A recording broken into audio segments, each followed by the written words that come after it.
Hello and welcome. My name's Joanna. Have you ever wanted a small sewing project that you can take to work with you or do on the tram, bus or train? Well, I have the perfect project. English paper piecing, diamonds. Everything you need will fit into a little bag as small as this that you can then pop into your handbag or, if you're trendy, your analogue bag. So let's get started. First, you will need to choose the fabrics that you're going to be working with. As the diamonds are only small, you don't need a lot of fabric, just scraps will do. These are just some leftover tilde fabrics that I have. Next, you'll need to cut out your diamonds. I'm using pre-cut 1-inch diamonds. That is, each side measures 1 inch. They are not 1 inch across. I like to measure my 1/4 inch seam allowance around the edge of my diamonds and then cut. You can just guess this, you can just hold your diamond in the centre and cut around. It's entirely up to you how you do this, so long as you get 1/4 inch around the edge of your diamonds. I don't know whether you can see my cutting lines there, but they are there. I would not do this with a rotary cutter because it's very easy to go too far with your rotary cutter and they're very small pieces, so I find scissors best for this. Place your fabric with the wrong side facing up and then take one of your templates, put a blob of glue on it and place that in the centre. Now the easiest way to do this is to do the opposite side, so do the first side and then turn it around and do the opposite side. Glue that, fold that down, and then when you fold the two opposite sides with the acute angles, they will automatically go in opposite directions, which is what you want. You want one of the tails to be going up and the other tail to be going down, and that's perfect. Alternatively, you can do it this way. First, put a blob of glue on your diamond and place it in the centre.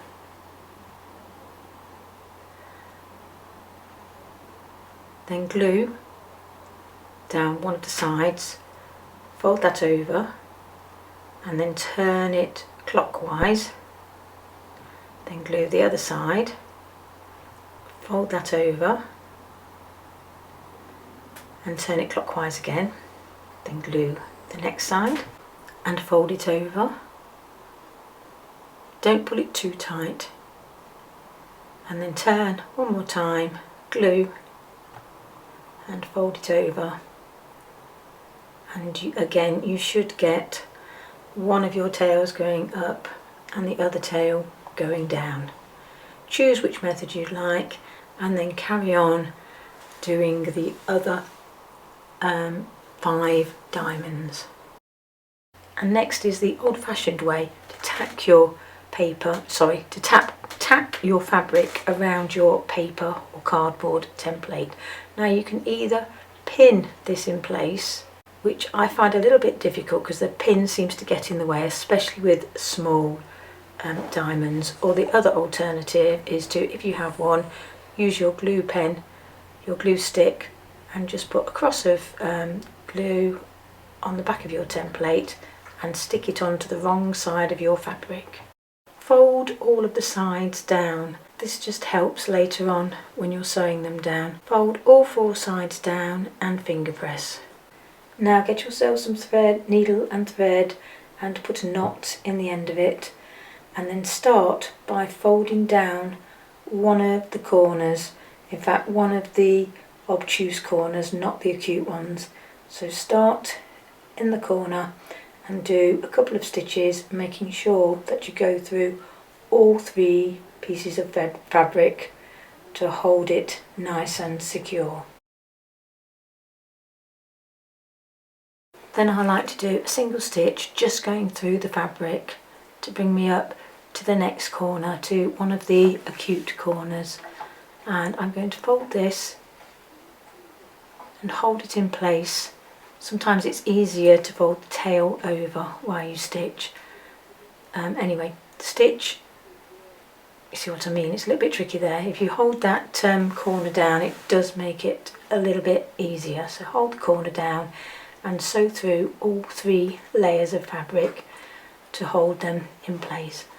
Then again, I like to do a single stitch just to bring me through up to the next corner, making sure that I don't go through the card.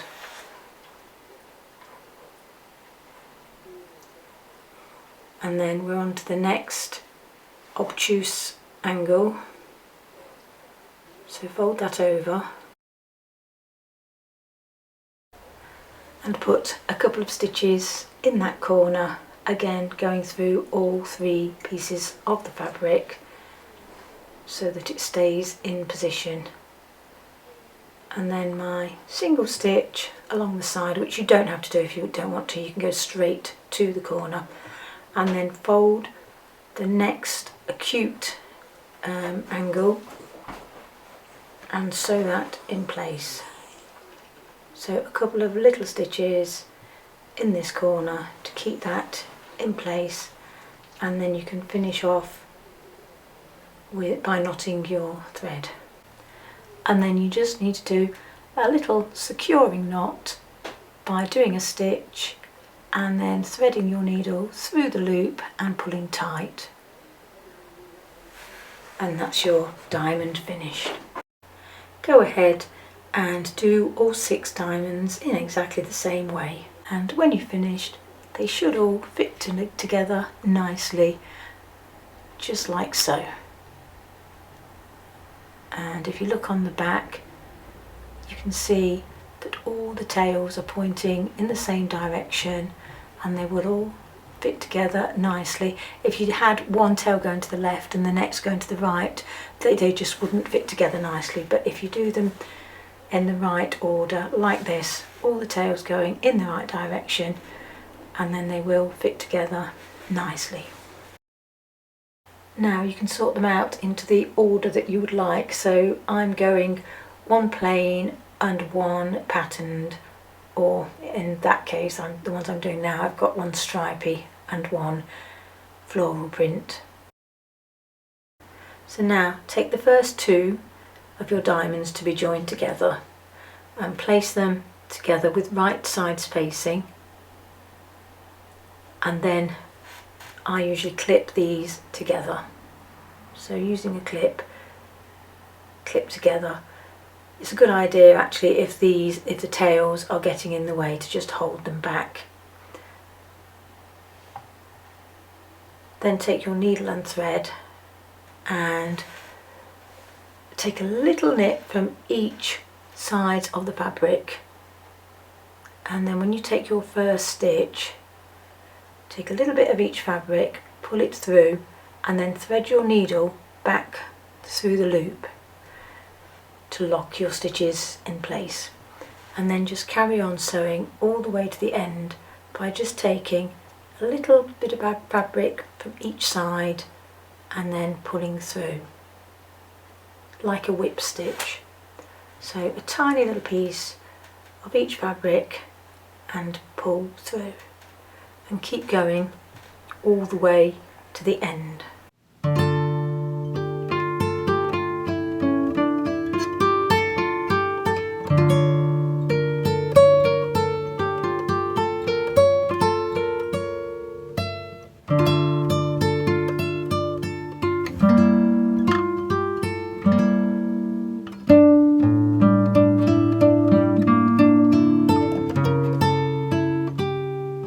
And then when you get to the last stitch, you need to do that locking stitch again. Take a small piece from each side of your fabrics, pull your needle through,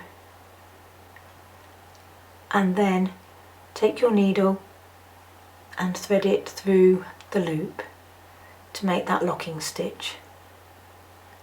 There we go, nice and tight, so it shouldn't come undone now. And there we go, that's the first 2. Now we're going to join the third. So we can leave our needle and thread as they are, no need to cut the end and start again. We're in the right starting position, we just need to carry on from there. So clip together and try and hold the tails out of the way whilst you sew. So take your first stitch, getting a little nip of both pieces of fabric, pull through, pull tight, and now I'm going to do the locking stitch. I could have done it in that stitch, but I'm not. I'm going to do it in this one. So pull through and then thread your needle through the loop and pull. There we go, nicely locked and ready to carry on sewing all the way up to the top. So again, taking a little bit of each of the fabrics, try not to go through your template, just get the fabric and pull through and keep going all the way to the end.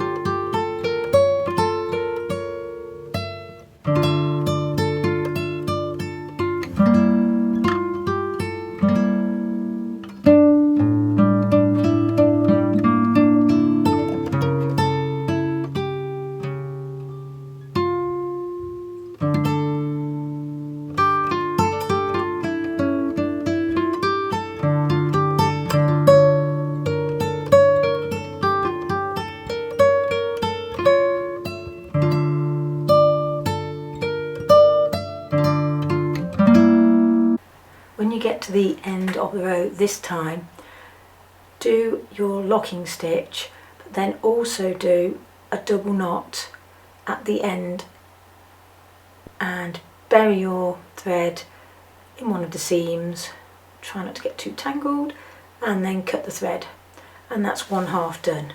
And you need to do exactly the same with the other half. And now that we have two halves, it's time to join them together. So place one on top of the other with right sides together, and make sure that the centre, all the centres are in the centre, and that all the sides match. And then clip in place and start sewing the two sides together. If you like, you can bury your knot on the inside of the fabric, and then start sewing, taking a little bite from each side. Pull your thread, put your needle through the loop and make your locking stitch, and then carry on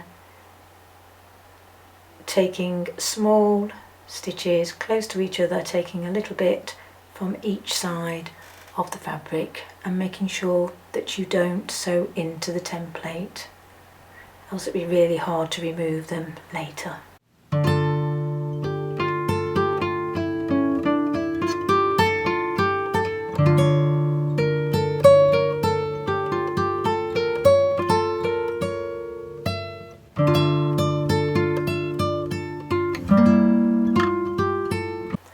When you get to the centre, make sure to take a little bit of each fabric so that you don't end up with a hole in the centre. It's also a little bit tricky because you have all the tail ends here as well, but make sure that you sew it really well, and maybe put a locking stitch in the centre just to secure it all,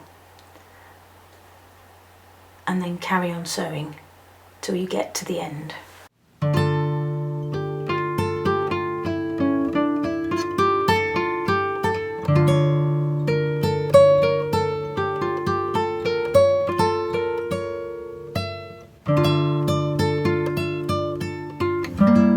And when you reach the end, in your last stitch, you need to do a locking stitch. And then I like to thread my needle through twice this time, not just the once, twice. Pull it nice and tight, and then thread your needle through the seams to bury the tail.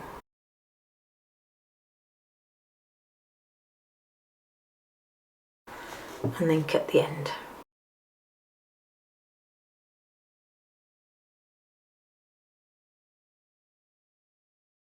And that's your first English paper piecing diamond completed.